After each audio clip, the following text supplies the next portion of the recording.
My name is Thalia. I was 12 years old when they tore me from my home in Greece and sold me as a slave in Egypt. Before that day, my life was simple. I lived in a small coastal town near Nauplion. My father was a fisherman. My mother wove linen cloth. We were poor, but we were free. I remember the smell of the sea, the warmth of the sun on the stones, and the songs my mother sang while she worked. I never imagined that one day, those memories would be all I had left. It happened in the early morning. 3 ships appeared on the horizon. Not Greek, not friendly. Men speaking Latin and Egyptian came ashore. They said they were merchants, but merchants do not carry chains. My father tried to hide me behind the fishing nets, but they found me. I still remember the sound of my mother screaming my name as they dragged me away. That was the last time I saw my home.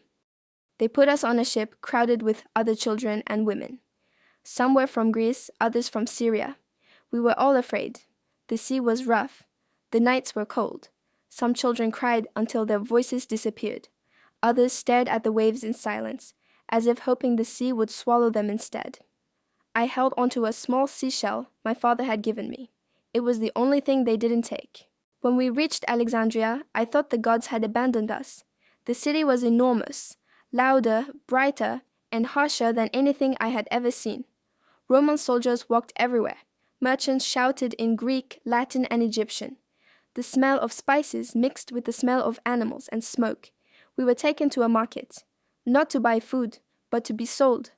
I stood on a wooden platform while men inspected my hands, my teeth, my hair. I felt like an object. A wealthy Egyptian woman bought me. Her name was Tayset. She lived in a large house near the Nile. My days became long and heavy. I woke before sunrise. I swept the courtyard. I carried water from the well. I washed clothes in the river until my fingers bled. Tayset was not cruel, but she was distant. To her, I was simply the Greek girl.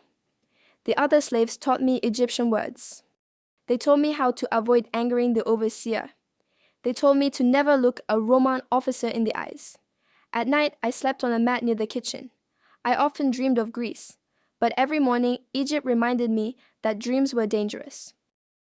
There was one person who treated me kindly, Amun, a boy only a little older than me. He worked in the stables. He taught me how to read simple Egyptian symbols. He shared dates and figs with me when the overseer wasn't looking. He told me stories about the Nile, about crocodiles, about the gods who protected children. For the first time since I left Greece, I felt like I wasn't completely alone. One evening, Tayset asked me to accompany her to the temple. The sun was setting and the sky was red like fire. Inside the temple, I saw paintings of goddesses with wings, protecting the weak. I don't know why, but I felt something warm inside my chest. Maybe the gods of Egypt were listening. Maybe the gods of Greece had not forgotten me. Maybe both were watching. That night, I whispered a promise to myself. One day, I will be free again. One day, I will return home. If you are hearing my story now, across centuries, across time, then I am not forgotten. I was a child. I was taken. I was enslaved, but I survived. And even if I never return to Greece, my voice has finally crossed the sea.